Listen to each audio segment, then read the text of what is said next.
beloveds, and welcome to Live Your Love, the Alicia Doss Show. I'm Alicia, and this is our beloved guest, Kute. Would you like to say hi? Hi. So I am beyond excited to have Kute. We did a radio show when my show was primarily radio a couple years ago. We know so many people in common. Wow. And it was such a wonderful show, so I'm so happy to have you in person. Amazing. We made it. We made it. It's a miracle. It is. And we're even in a temporary studio, albeit a beautiful one. I love it. Because my studio is in the Palisades. One day, perhaps you'll come there. So I'm going to tell you a little bit about Kute, who's a very impressive guy. And then we're going to have a gorgeous conversation that will be, I am sure, deep and fun and joyful. So Kute is a beloved inspirational speaker and transformational teacher. He speaks at countless events he organizes around the world, as well as at outside events, including A-Fest, Young Presidents Organization, and Entrepreneurs Organization. He's a member of the Transformational Leadership Council, also called TLC, which is a select group of 100 of the world's foremost authorities in the personal development industry. Winner of the 2019 Unity New Thought Walden Award, Blackson is considered widely a next-gen leader in the field of personal development. His mission is simple: to awaken and inspire people across the planet to access inner freedom, live authentically, and fulfill their true life's purpose. He's been featured on Larry King Now, Fox and Friends, and Dr. Drew. Inc. magazine calls him the mindfulness guru billionaires go to for advice. That is quite a tagline. I am so happy to have you.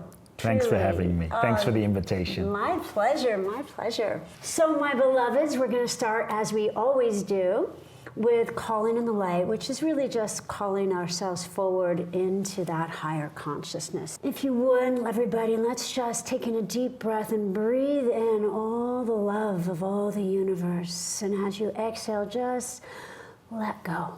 Let go of anything less than love. And just now receive this next breath from the one that breathes you.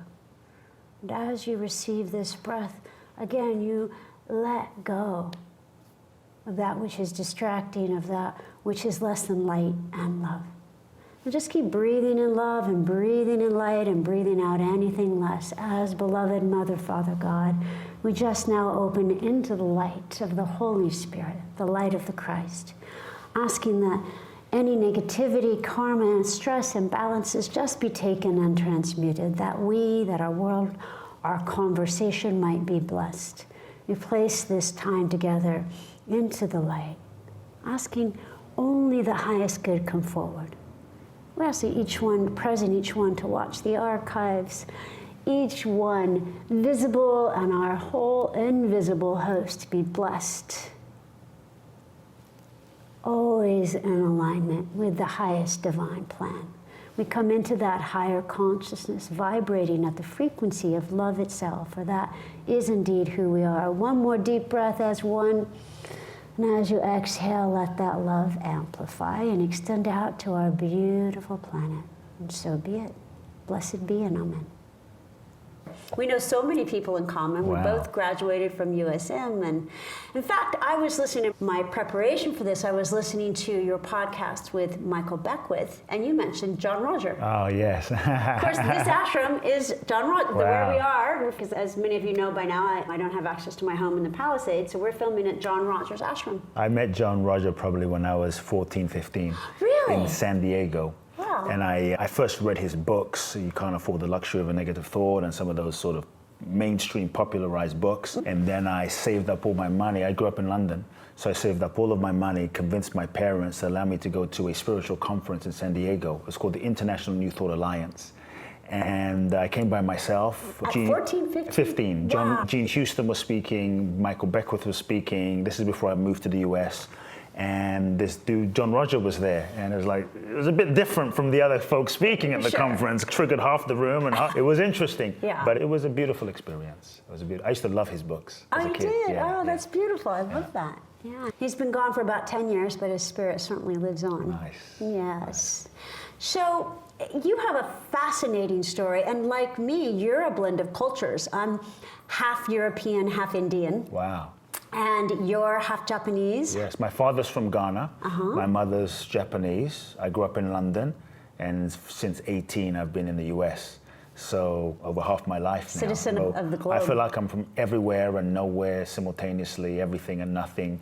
Some days people say, where are you from? I'm like, I don't know. I'm like, it's everything, you know? Exactly. And so that was a bit challenging as a child because I really didn't know where I belonged. Yeah. I didn't feel like I was black. I didn't feel like I was African. I didn't feel like I was British. I didn't feel like I was Japanese. Who am I? And I think that sense of displacement also is what started driving me on my spiritual path as a young boy as well. Because I began to question, like, where do I belong? Who am I? Where do I exist? Where do I fit into this whole scheme of life? And so I began to ask the questions. And like my first memories as a young boy, I remember being a chubby kid lost in the crowd, and I see this crippled woman crawling on the floor. She picks up the sand, the gravel that this man walks on, wipes it on her face and stands up.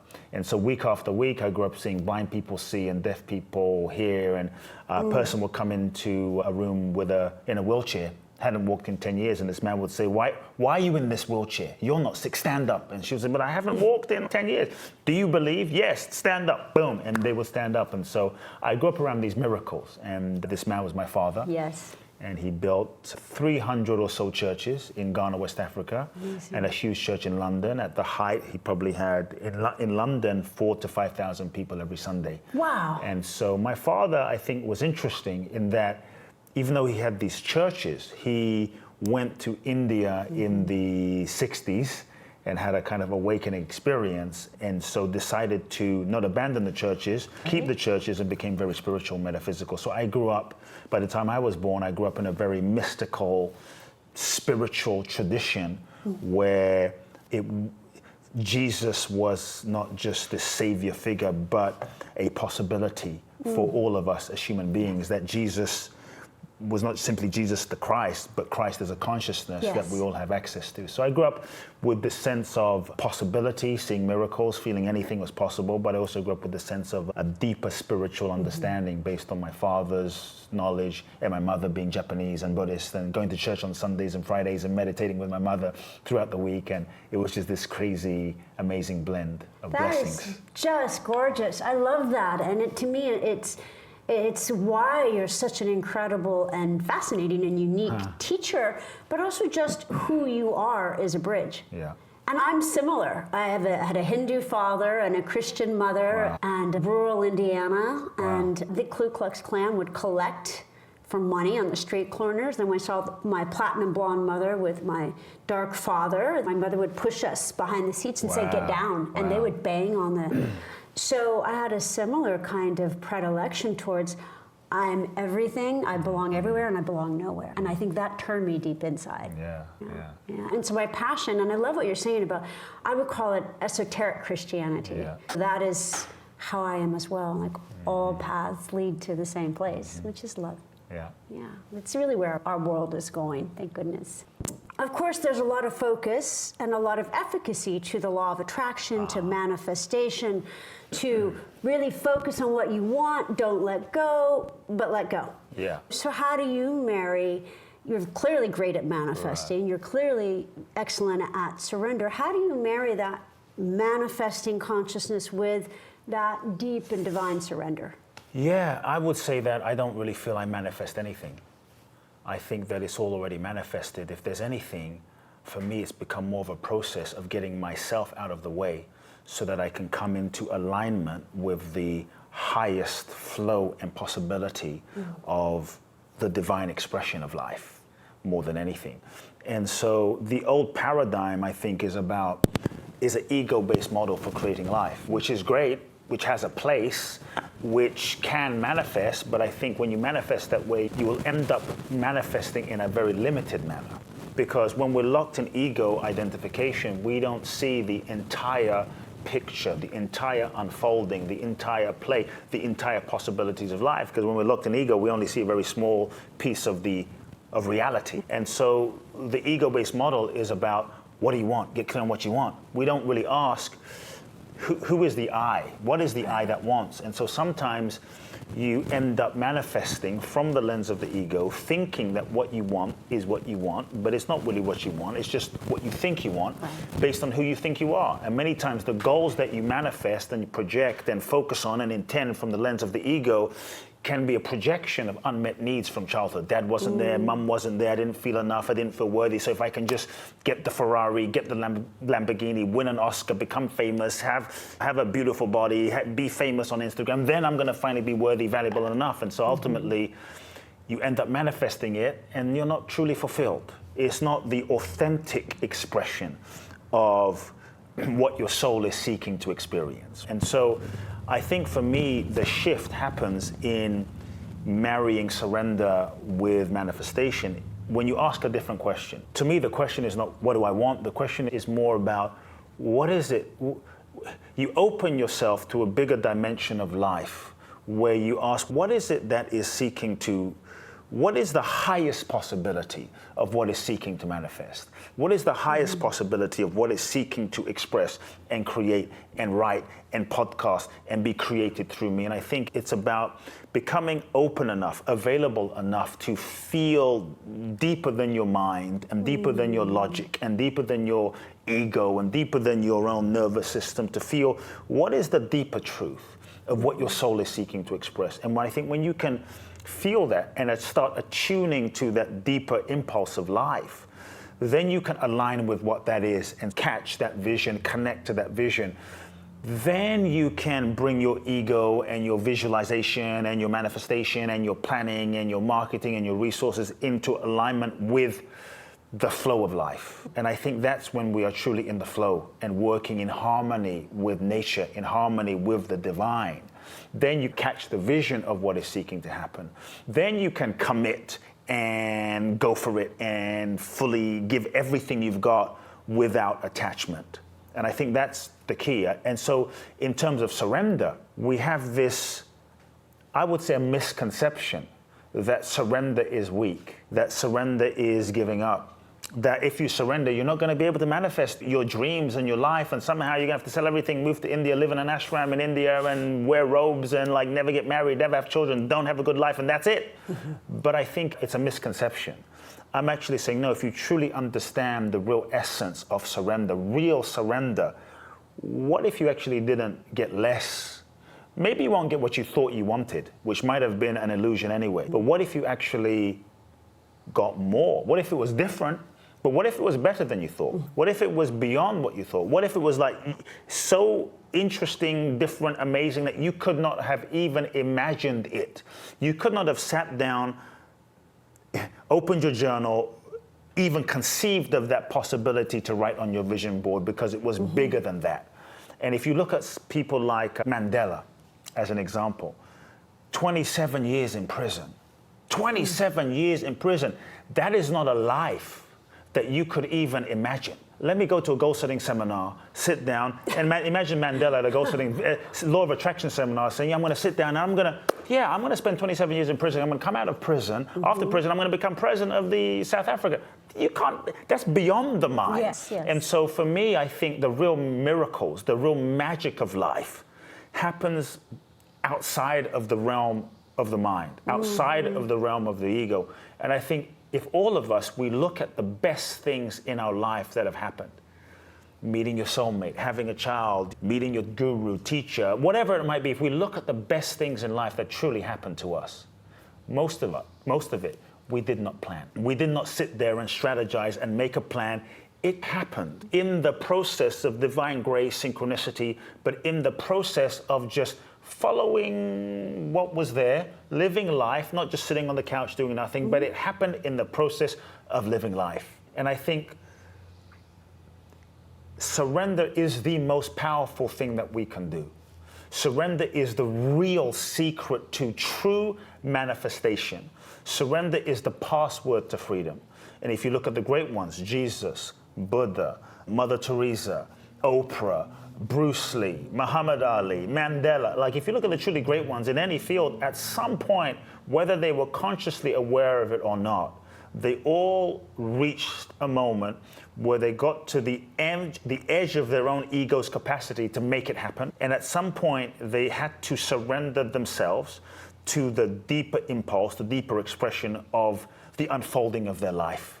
Gandhi wanted to be a lawyer and go down a particular track, and yet life had a bigger plan. He could have said, no, I want to make my lawyer dreams happen and manifest this thing, and I'm going to be a lawyer. And he could have done that, and it would have been great. He would have made some money, and we wouldn't know Gandhi. But there was something bigger than his vision for himself that was seeking to happen, that I think we all have that impulse. And I think many of us, we feel that impulse, we sense that impulse, but because it's a bit scary, it's beyond the mind that we often resist it. And so imagine if Gandhi resisted it. We would not, imagine if he did not surrender to that bigger impulse. We would not know of Gandhi. Life would be different. The universe would be different. And so for me, at some point, all of these great ones demonstrated the power of true surrender. And in surrender, they transcended their own personalities. They transcended their own humanity. They transcended their own egos, and in that letting go, in that surrender, they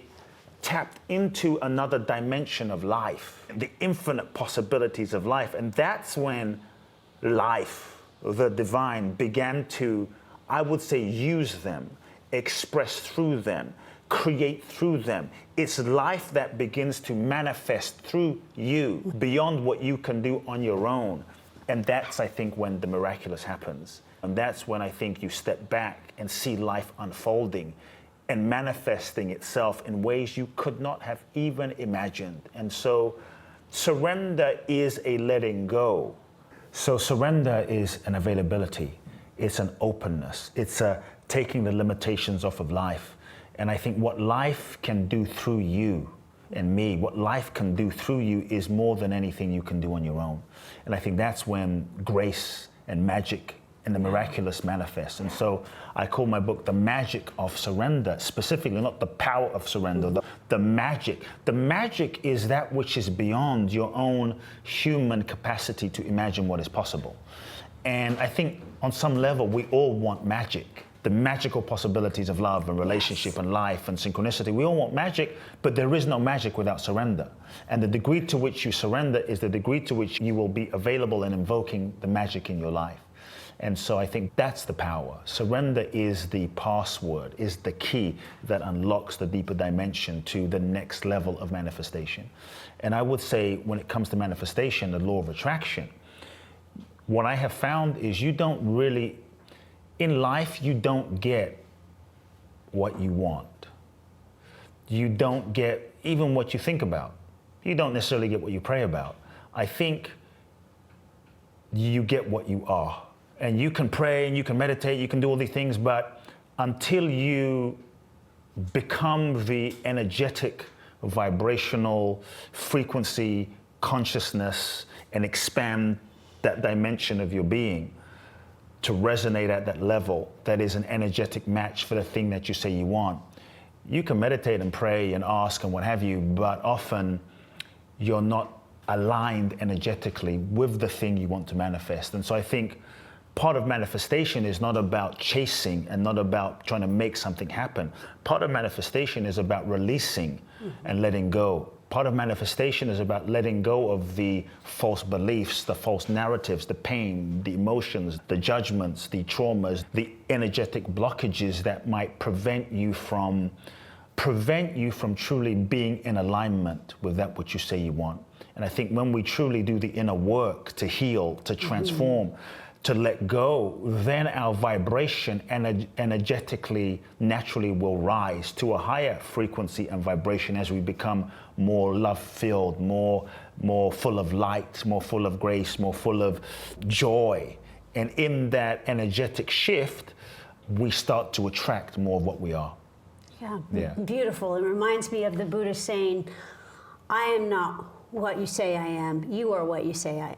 You are what you say I am. Yeah. So all of life is just a reflection of what's going on inwardly. Yes. And of course, what's going on inwardly is simply the spirit learning about itself through us. Yeah.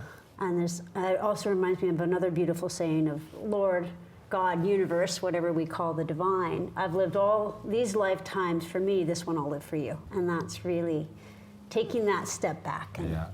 Because it's really true, the best things in our lives have always been things we couldn't have known enough to plan for. We couldn't have planned. Yeah. I think if we all look, we've all had those moments, those relationships where if you look back in your life, you're like that relationship where you thought you met your soulmate and this is the one, and you planned a life and children, and you could not imagine not being with that person. And then of course the story goes, it didn't work out, and you were devastated, thought you'd never find love again, cursed, screamed at God, you were mad, you were heartbroken for 5 years. But then now, looking back from 2025 perspective, you look back at that relationship and you think, thank God that didn't work out. Like that was grace, it didn't work out. And so often when we are locked in our limited ego nature, we're not able to see the unfolding of what's happening. We're not able to see what is seeking to happen, why something's happening in a given moment. You know? And we judge and we contract and we make up an interpretation of why it's happening. But often the interpretation and the meaning we make about why something is not happening or happening is also limited. I think there's a few reasons that I have found. There's more, but there's a few simple reasons that I've found in terms of why things don't manifest. Number one, the thing that you want or you're trying to forcefully make happen is not necessarily in alignment with your soul's what your soul is seeking to experience. It's not the highest possibility of what your soul is seeking to learn and grow and unfold through. And what we try to do, I think, as human beings, naturally, is when things don't manifest and we try and we push, and then we push harder and we double down and we try to force something to be something that is not. Try to make an orange into a pear, and you're in a relationship and clearly it's not quite right, and they tell you, look, you're not my soulmate. You're like, no, you are my soulmate. Yeah. And so just trying to make something be something that is not will not make it. It only creates more suffering. And so I think when that's the case, we have to step back and go inside and reflect and reconnect with our spirit, listen, meditate, and really tune into a deeper level of, okay, if this is not happening, like, what else is seeking to happen? And it takes some reflection. I think the second reason why sometimes things don't manifest, even though we try and we force and we give everything, is it genuinely may not be the time yet. I think everything has a rhythm and a cycle and a season and a timing, and some things just is not divine timing yet. Many times we want to go swimming in the ocean in our swim trunks, but it's winter. So I think we have to learn how to trust the divine timing of the universe. Maybe your soulmate isn't ready. Maybe the collective consciousness of the world isn't ready for your project yet. And you might be trying to force it. And if you force it, maybe do make it happen, but the business fails because just the consciousness wasn't ripe yet. I think of now like the collective consciousness, openness to wellness and spirituality is different than 25 years ago. Absolutely. Right? And so everything I think has a divine timing and a cycle and a season. So when we can bring ourselves into sync with the timing of life and the rhythm of life and sensing and feeling the flow and the energy of things, I think that makes a difference. I think many times as human beings, when we're in ego, we want what we want and we want it now. Yes. And so we force and we push. The challenge is there is a time to be still. The challenge is when it's time to be still, we're forcing action. And then we exhaust ourselves and we're stressed and we're so exhausted that when it's time to act, we're too tired to follow the direction of the divine to act because we've been acting when we should have just been still. And so bringing ourselves into divine rhythm and season and cycle. I think one of the third reasons why things might not manifest is we are souls, right? And as souls, we incarnate into this human experience to learn, to grow, to evolve. Life is like a university for our soul's evolution and growth. And so everything is your teacher. Everyone is your teacher. School always in session. There's this evolution is the only thing that's really happening. And so I would say that sometimes things don't manifest, not because you're on the wrong path, but perhaps you have not learned the lesson that your soul needs to learn in this given situation. You have not learned the lesson that your soul needs to learn in that job, in that business, in that partnership. And all lessons are repeated until learned, and you keep attracting the same dynamics, the same partner, the same relationship, the same you can run away from the situation and the person and the state and the country, but we cannot run away from ourselves. Right. And so I think part of the key is, if you are not manifesting what you say you want to manifest, either there's some internal conflict inside of you, or you haven't learned the lesson that you need to learn in that situation. So rather than pushing and forcing, step back and ask yourself the question: why has my soul attracted this situation? What is my soul seeking to learn? Yes. What's the karma that I'm seeking to resolve? What is it that I don't want to learn? What is it that I'm resisting learning? And I think when we can truly step back and learn the lesson where we are with who we're with, this is the key that also can unlock the next level, the next dimension of possibility and manifestation in our lives. Beautiful. Yeah, so we have to sometimes surrender, not just to the situation, because some situations are very painful. Some situations are very abusive, challenging. It's not surrendering to the situation, but it is surrendering to the lesson that your soul is seeking to learn in that situation. And I think that's the key. Yes, gorgeous. So well said, so clear. And I think it's really ultimately surrendering to spirit, surrendering to our higher consciousness, surrendering to that higher guidance, and really trusting that life loves us, you know, to paraphrase Louise Hay. And if we look at current situations, our current times, it's very intense right now. And hopefully people will be watching this show for years, and it'll probably be intense then. But it's a particularly intense time. As I was sharing with you, I ran through flames to get out of the Palisades. And when we have these challenging situations, and of course I've been looking at, how is this for me? And I do absolutely trust with every fiber of my watch. My city's gone, my home is gone for now, but there has been many blessings coming from it, and I do trust that things burned that needed to be burned, and we still hold our town and our people with so much love and tenderness and empathy. And my favorite spiritual precept is use everything that occurs to your advancement, learning, and growth. Just as you're saying, what is your soul seeking to learn? So Kute, when we go through these intense situations, and many people are very worried right now with what's going on with our current administration, with the climate change, et cetera, how do you find that deep surrender, that deep place of peace when something really challenging happens, a crisis, if you will? How do you find that peace to look to find the spiritual, the blessing, but also the directive, so that you reside in that place of peace regardless? Look, it's hard. When you go through challenging times, challenging moments, it's hard. It can be confusing. It can be scary when things fall apart, when things often don't make sense in that moment, because the mind is always trying to make sense of a situation and make a meaning of a situation. What I had to learn to do was, rather than trying to impose a meaning on what something is or what something isn't, is to just step back and embrace that I don't know what this means. I don't know if this is good or bad. Because when we are in judgment, really, this is good or this is bad, then that can activate more stress and anxiety and resistance and contraction. And so when I go through something, I've learned to simply just step back for a moment, breathe, pause, and just acknowledge, you know what, I don't know why this is happening. It looks a certain way from my current perspective, but I don't know. And I think many times life is not understood as you go through it. Life is not understood looking forward.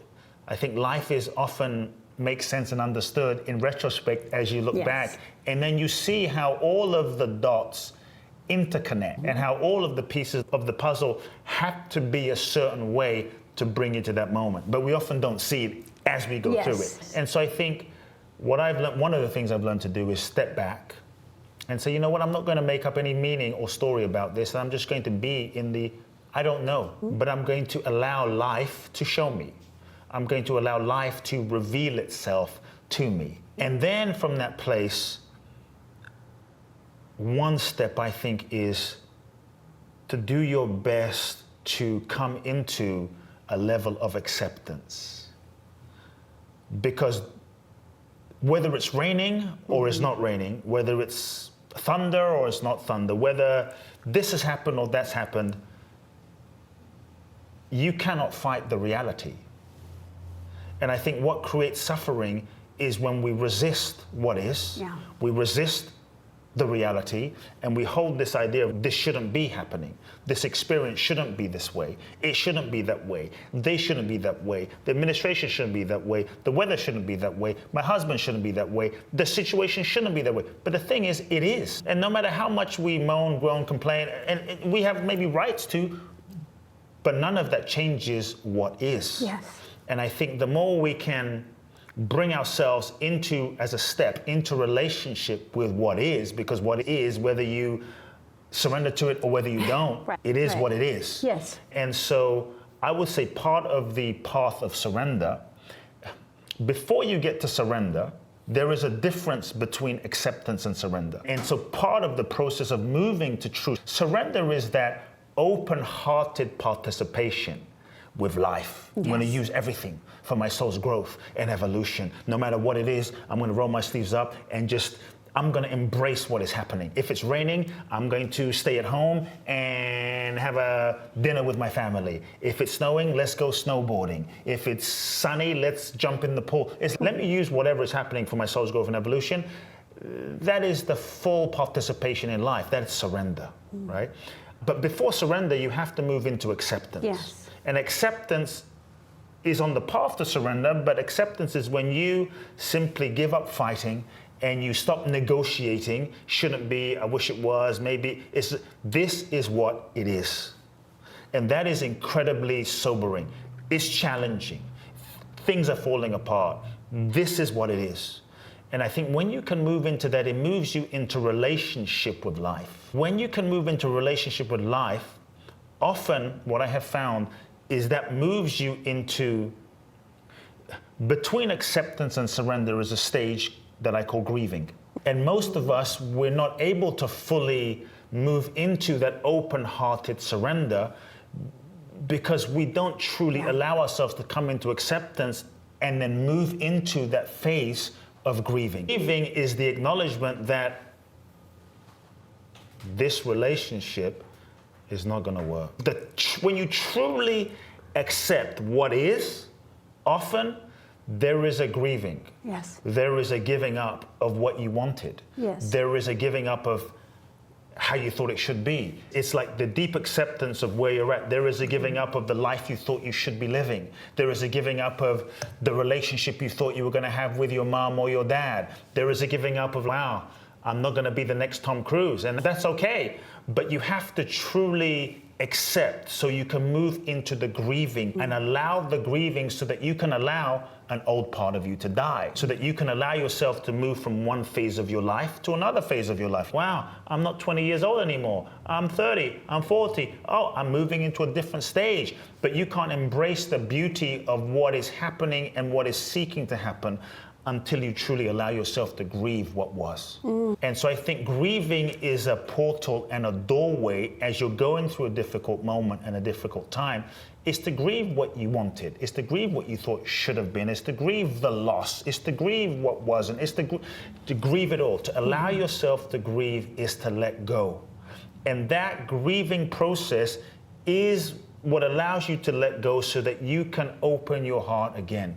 When a relationship ends and is challenging and is difficult, to sit and feel the grief and allow you. Sometimes we don't allow ourselves through difficult moments. We don't allow ourselves to grieve fully because we think it will last forever, because we think we won't be able to cope and it will overwhelm us. Sometimes the ego is sneaky that we don't allow ourselves to grieve fully because it's a form of denial. Yes, absolutely. If I don't allow myself to grieve fully, then maybe I don't have to admit that they're really dead, that the dream is not going to happen, that this relationship is done. If I don't let myself grieve fully, I can live in a false fantasy that maybe there's hope, there's possibility. And so grief is a sign of the total acceptance that will start moving you into the possibility for surrender. And I think many times we can't fully open our heart and surrender and embrace the new because we have not fully allowed ourselves to accept and grieve the old. How do we truly embrace a new relationship with an open heart when we haven't fully grieved or let go of the old relationship. And so grief is an important portal to allow ourselves to feel it. I would say take the labels off of the feeling and just allow yourself to feel the sensation of grief, even in your body. And know that no feelings last forever. All feelings have a natural cycle. And if you feel it fully with awareness, without judgment, a layer will dissolve and another layer will dissolve and another layer will dissolve, and there's more lightness and there's more openness and there's more grace. And I remember when my mother passed away, it was very challenging. I love my mother. And one of the things that I learned to do was to give myself the full permission to grieve completely. Yes. And when I gave myself the full, I would have these sort of daily grieving sessions. Yeah. It wasn't like I said, okay, all day I'm going to wallowing. So grieving isn't wallowing. Let's just be clear. Right. It's just it's having a relationship with that feeling. Yes. And so I gave myself the permission to just grieve fully. And a couple of hours journaling, crying, grieving. And it was as though in the grieving, my heart broke. But it wasn't like it just broke. It was as though my heart broke open. Yes. And in that breaking open of the feeling of the grief, the current shape of my heart's capacity is what cracked open. And there was more love. And then I would allow another wave of grief and letting go of my mother. Yes. And releasing my mother. And there was more love. And through the process of continuously allowing the grieving, there was a continual expansion. Yes. And in that continual expansion, there was a deeper strength that emerged because I began to see, wow, the heart can break, but what I am cannot be broken. Absolutely. And there's a deep strength that emerges when you allow that process to happen. Yes. Even in the tough time, even in the difficult time, that you cannot truly be broken. And I think many times when we go through darkness, we go through difficulty, we go through hardship, we go through tough moments in life, we resist it. But if you can fully embrace that, the darkness even, it's in the darkness is even a divine gift that is sent to force you to go inside and connect with the light that is within you. Because in the darkness, you can't look around and see any light, and all might seem lost. And that darkness will force you to go inside and dig so deep that you can maybe connect with the light that's inside of you for real. And I think when we truly access that light, we see that there's a light inside of us, despite the situation, despite the circumstance, that cannot be extinguished. And I think that's a true power, and that's a true strength. And often, before the breakthroughs, before the manifestation, before the next level, I think many times we are tested. Oh, absolutely. We will go through a period of darkness or testing before we elevate to the next level of manifestation or the next level of our life. Not to be broken, but to give us the opportunity to truly integrate everything that we've learned in this past period of our life. And those tests are, so for instance, right before maybe meeting one soulmate, the universe sends you your exes. Right before they all start texting you, hey, how you doing? And you're like, oh, maybe I should. It's a transcendence test, an opportunity to really own your truth. Yeah. An opportunity to really own who you are, an opportunity to really own your knowing. Right. And so right before the next level, often you'll be tested with the patterns, with the addictions, with the tendencies that sometimes kept you stuck in the past, for you to see, am I truly ready for the next level of what I say I want? Am I truly ready in my integrity, in my being, in my consciousness to handle the next level of success, the next level of life? And those tests can be challenging, but I think they're opportunities to make us stronger. They're opportunities for us to grow. And if life is a school, then, or if life is like a gymnasium, right? Those tests are like the weights that the universe gives you to develop the mental and emotional strength, to develop the consciousness capacity, to be able to handle the vision and the dream that you've been given. Absolutely. And so they're blessings, but they often come gift wrapped in disguise. Yes. In the form of that person that might betray you, Right. in the form of that difficult situation. But they're not sent to break you, they're sent to break you open. The next version of yourself. And so, yes, they're challenging, they're difficult, but I think if we look at life and history, there's no one that achieved anything interesting or great or dynamic on the planet that didn't go through some challenges and some dark nights of the soul. So I think we have to also trust that if you're going through a challenge, if you're going through a difficulty, if you're going through the hardship, you're getting very close to the next level of your life, but also you wouldn't be going through it if you weren't ready. You would not be facing this if you were not, you've earned the right to face this challenge, to elevate to the next level. That's beautiful, and it's a beautiful reframe, and the way I've heard it said is when we're about to be offered a higher level, the next level of consciousness, of success, of relationship, whatever it is, we're often offered something less to see if we'll go for it. Yes. It's exactly what happened to me. Is it? Right before I met my wife, an ex came back into my life. And I went into it feeling into it because I'm just going to be open, truly heart open, with a pure curiosity. And I remember there was a choice point that I had of, am I going to go into this deeper, or am I going to cultivate a deeper discernment? And in that moment, I made a choice to not go further because I could sense that something was not truly in the highest alignment, but it was close. Yes. And one choice takes you in a whole different trajectory. Completely. Another choice, and a whole different karma and series of consequences. But that one choice also opened me to be available to my wife. That's but so it was beautiful. right before. And I've experienced that as well. I think many of us had. I experienced a relationship that it was everything that I wanted, and there was this very tiny, still small voice within. Very tiny, very subtle, just saying, beloved, that's probably not the highest good. And I'm like, is that really what the voice said? I mean, no, but it's all this that I want. And but it was everything that I wanted, and this still small voice is what I really want. Yeah.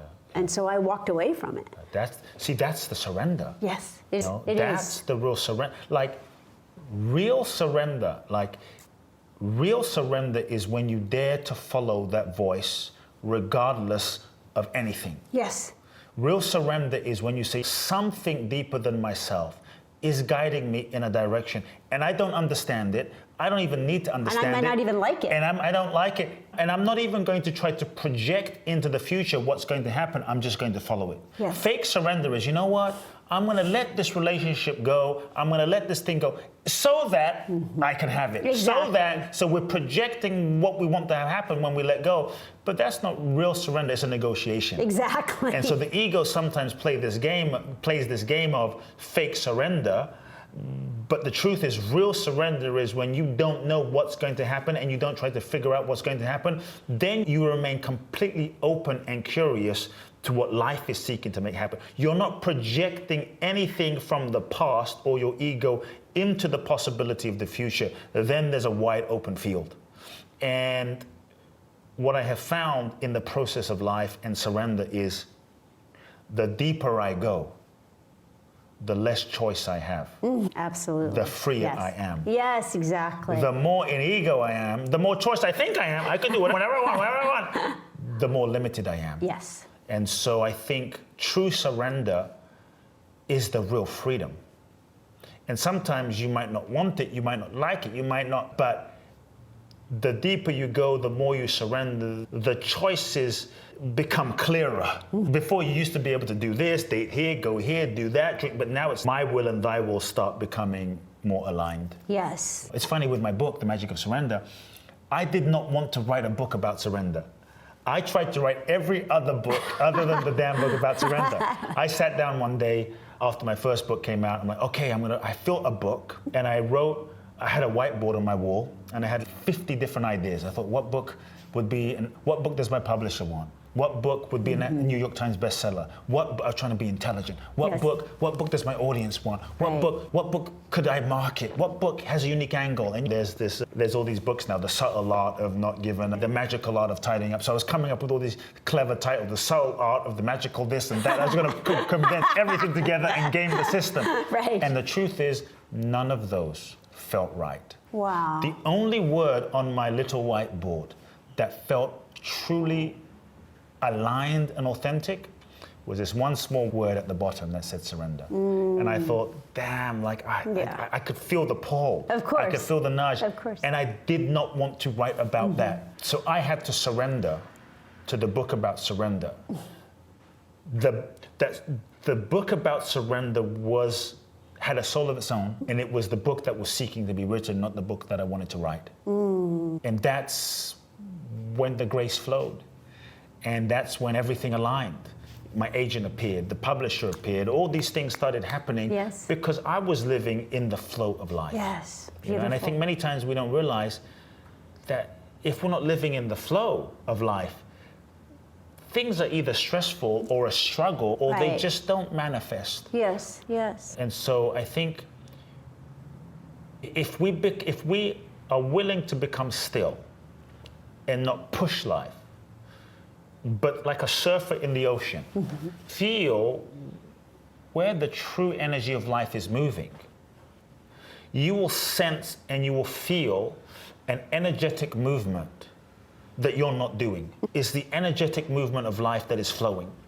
I think when we can start to follow that movement of the wave of consciousness and life, miracles happen. That's so beautifully said, beautifully said. And somehow we're in the miracle of timelessness because it is already time to do the meditation. Oh, wow. And close. Isn't that incredible? Time flies. It really does fly. So I have the unenviable task of trying to give our listeners an experience of what you've so generously shared. So we'll do a few moments of meditation and then hear the many beautiful things you have in store for us. So let's just bring in a little bit of soft music, and my beloved viewers and listeners, unless you're driving a car, just please close your eyes, and if you are driving, just allow your heart to remain open and your eyes.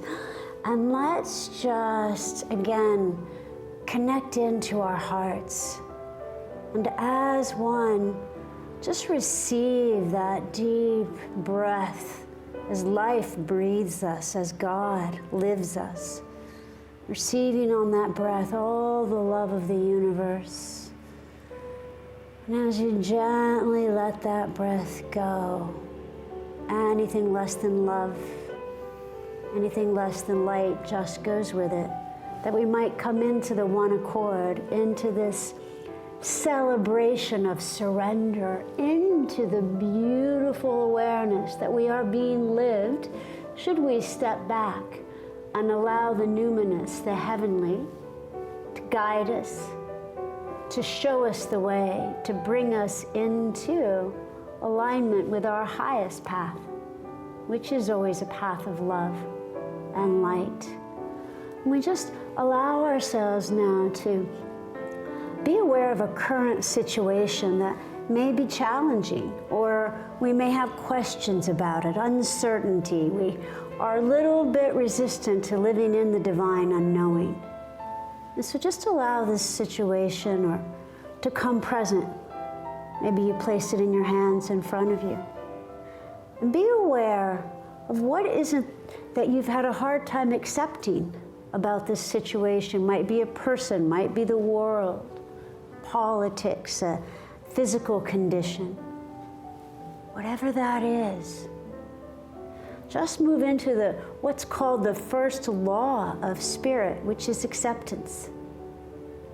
Why argue with reality? It's like trying to push back the ocean waves. So just as we're here gathered together in this enhanced energy, just say, I accept completely, fully, even with joy. Beloved Father, Mother God, I accept this situation 100%. No, really, 100%. And with that, just experience the freedom. Maybe it's a sigh, maybe it's a relief. Oh, gosh, I thought I was supposed to fight it, fix it, understand it. No, just accept. Just that gentle wisp of acceptance. And in this acceptance comes immense power. That, my friends, is the power of surrender. It is that life force that, when married to that one accord with what is, then takes yet another breath, another step back and says, okay, beloved Spirit, thy will be done. I know that this is happening for me, not just to me. Thy will, beloved, which is my will ultimately. For what I want is what God wants. What I want is to be free in the life that is mine to be lived. That is the truth of who I am, really the truth of who I am in the simplicity of now. And so whatever that is, just I surrender with a full heart and a faithful consciousness. And just be aware of that beautiful sense of joy that comes with that surrender. And you're aware that whatever challenges might have accompanied that situation, one might even call them tests, which can become more subtle and tricky the higher we evolve. That these tests make us stronger, make us mighty, make us formidable, and a greater instrument of divine intent. And so we just say thank you for the tests. Maybe I didn't thank you at the time, but I thank you now for all the tests. Thank you. And in that gratitude, we rise up into the magic of surrender, into the magic of life itself, into the magic of who we are. Conduits of divine intent, instruments of God, expressions of pure and whole spirit. This then, and you might just say now inside, this is who I am. I am the magic of surrender. I am one with the Holy Spirit. I am love itself. And just open and receive the presence that comes with that truth. This then is who you are. This is who we are, gathered together in the I am of love. And so be it. May it be so, and amen.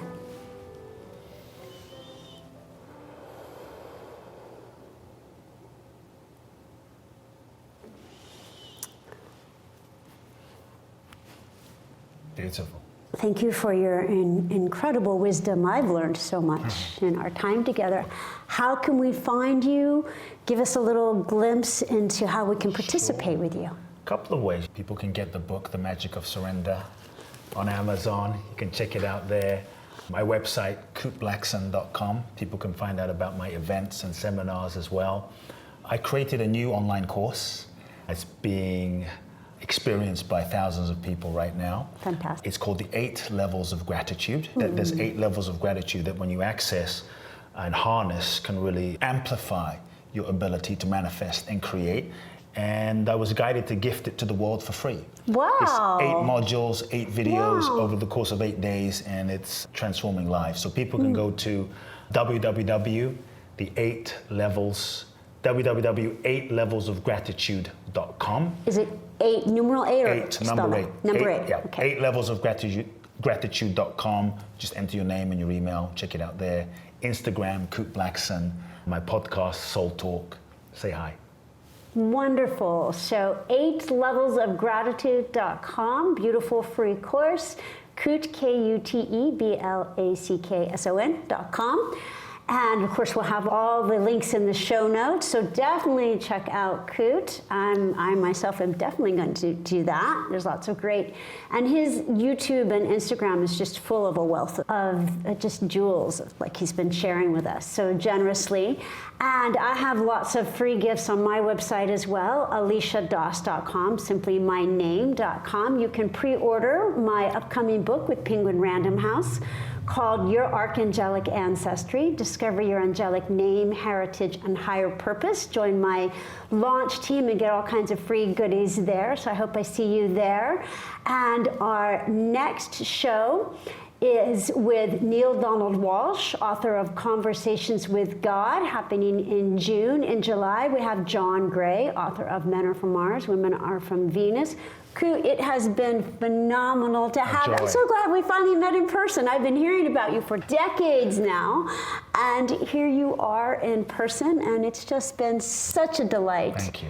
Oh, it's been my pleasure. And so again, Magic of Surrender, 8 levels of gratitude. We love you so much. Until next time, live your love.